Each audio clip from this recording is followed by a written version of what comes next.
Welcome নতুন বছরের সাথে তোমাদের সবাইকে আলিয়ার আরেকটি নতুন এপিসোডে স্বাগত জানাচ্ছি। নতুন বছর তোমাদের খুব ভালো কাটুক, তোমাদের সব ইচ্ছা পূর্ণ হোক। তো আজকের এপিসোডে থাকছে একটি সত্যি ভৌতিক ঘটনা এবং ঘটনাটি শুরু করার আগে তোমাদের কাছে রিকোয়েস্ট করব, আজকের এপিসোড যদি তোমাদের ভালো লাগে তাহলে একটা লাইক করে দিও। আর যারা চ্যানেলে নতুন প্রথম শুনছো আমার ঘটনা, তাদেরও এপিসোডটি ভালো লেগে থাকে তাহলে চ্যানেলটিকে সাবস্ক্রাইব করে নোটিফিকেশন বেল অল করে দিও, যাতে আমি যখনই এপিসোড আপলোড করি তোমরা সময় মতো নোটিফিকেশন পেয়ে যাও। চলে যাচ্ছি আজকের ঘটনায়। সবাই নতুন বছরের আগাম শুভেচ্ছা রইল। আমি রনিত, পূর্ব বর্ধমান থেকে। আমার জানা একটা ঘটনা পাঠালাম। আমি অত গুছিয়ে লিখতে পারি না, তুমি একটু গুছিয়ে নিও। আজকের ঘটনাটা আমি আমার মামা দাদুর কাছ থেকে শুনেছিলাম। আমার মামা দাদু পেশায় চাষি ছিল, তাই ধান পাকার সময় হলে খুব টেনশনে থাকতো। তাই রাতে 2-3 বার জমিতে যেত। পরের দিকে যদিও মামারা বড় হয় এবং তারা সবাই পালা করে রাতে যেত। যাই হোক, যখনকার কথা বলছি তখন মামারা অনেক ছোট, তাই দাদুকেই একা যেতে হতো। ওই রকমই একদিন ধান পেকে গেছে আর কি, আর এরকমই একটা সময়ে দাদু জমিতে গেছে রাতে। এরকম সময় রাস্তার একপাশে একটা ভ্যান উল্টানো অবস্থা দেখে দাদু ভয় পায় যে নিশ্চয়ই কেউ ধান চুরি করতে এসেছে। তাই তাড়াহুড়ো করে জমির ভিতরে ঢুকে পড়ে। দাদুর হাতে সেই সময় একটা হ্যারিকেন আর লাঠি থাকতো সবসময়। তো এবার দাদু দৌড়ে হ্যারিকেনের আলোয় খুঁজতে থাকে, কিন্তু অদ্ভুতভাবে কোথাও চোর বা ধান কেটে নিয়ে যাওয়ার কোনো চিহ্ন ছিল না। দাদু ভাবে, কেউ কি তাহলে ভুল করে ভ্যানটা ওইভাবে ফেলে দিয়েছে। দাদু এইসবই ভাবছে, হঠাৎ দাদু যেন একটু গোঙানির আওয়াজ পায়। আর আওয়াজটা পেতেই দাদু তাড়াহুড়ো করে সেদিকে যায়, আর অমনি একটা মানুষের মতো অবয়ব তিড়িং করে লাফিয়ে বড় বড় পা ফেলে ধান ক্ষেতের মধ্যে দিয়ে দৌড়ে তাল গাছের উপরে উঠে পড়ে। দাদুর বুঝতে বাকি রইল না যে ওটা কি ছিল। ওটা যে মানুষ ছিল না, দাদু ভালোভাবেই বুঝতে পারে। এবার হ্যারিকেনের আলোয় দাদু একজন রক্তাক্ত লোককে মাটিতে শুয়ে থাকতে দেখে। লোকটার জামা পুরো শরীর রক্তে ভেজা ছিল।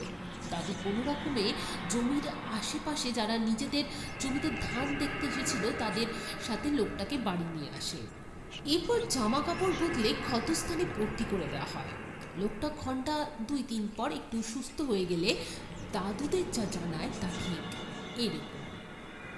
আমি একটা লোকের লাশ ভ্যানে চাপিয়ে হাসপাতালের দিকে যাচ্ছিলাম। ঠিক ওই জায়গায়, আপনারা যে জায়গায় আমার ভ্যানটা পড়ে থাকতে দেখেছেন আর কি, সেখানে এসে আমার ভ্যানের চেন পড়ে যায় আর আমি ভ্যানের চেন ঠিক করতে বসে পড়ি। মাথা নিচু করে ভ্যানের চেন ঠিক করছি, হঠাৎ আমার মাথাটা কেউ যেন হাত দিয়ে মাটিতে চেপে ধরে আর সাথে খিলখিল করে হাসতে থাকে। আমি কোনো রকমে হাত সরিয়ে উঠে দাঁড়িয়ে দেখি ভ্যানের ওই লাশটা উঠে বসে আছে ভ্যানের উপর। কি বিভৎস তার চেহারা! কিন্তু আমার মনে আছে যে আমি লাশটাকে যখন ভ্যানে তুলেছিলাম তার চেহারা একদম সাধারণ মানুষের মতো ছিল, এত বিভৎস ছিল না। কিন্তু পরে কি করে অমনটা হয়েছিল তা আমার জানা নেই। এইসব দেখে আমি কি করব বুঝতে না পেরে দৌড় লাগাই ধান ক্ষেতের দিকে। আমি বেশ বুঝতে পারছিলাম যে ভ্যানের লাশটাও আমার পিছু নিয়েছে, আমি দৌড়াচ্ছি, লাশটাও আমার পিছনে দৌড়াচ্ছে। হঠাৎ লাশটা আমার উপর ঝাঁপিয়ে পড়ে আর আমার ঘাড়ে কামড় বসায়, আর আমি মাটিতে পড়ে যাই। আর লাশটা আমার ঘাড় ছেড়ে আমার হাত কামড়ে ধরে। তারপর আপনারা এলে আমি প্রাণে বেঁচে যাই।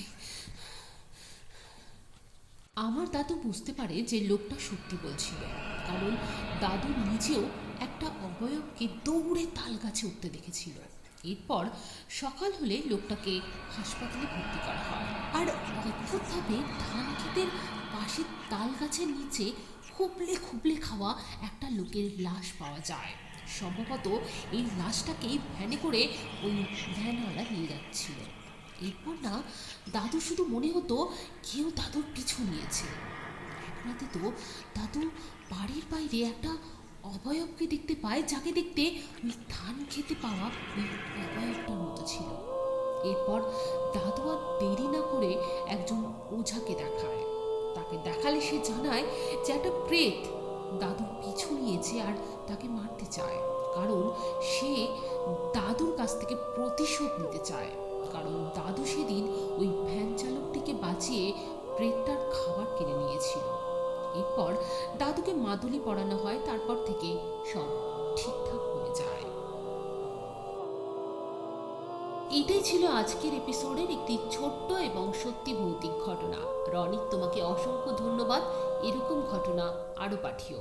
আর তোমরা যারা আমাকে ঘটনা পাঠাতে চাইছো তারা লিখে কিংবা ভয়েস রেকর্ড করেও পাঠিয়ে দিতে পারো আলেয়ার মেল আইডি কিংবা ফেসবুক পেজের ইনবক্সে, লিঙ্ক ডেসক্রিপশন বক্সে দেওয়া থাকবে।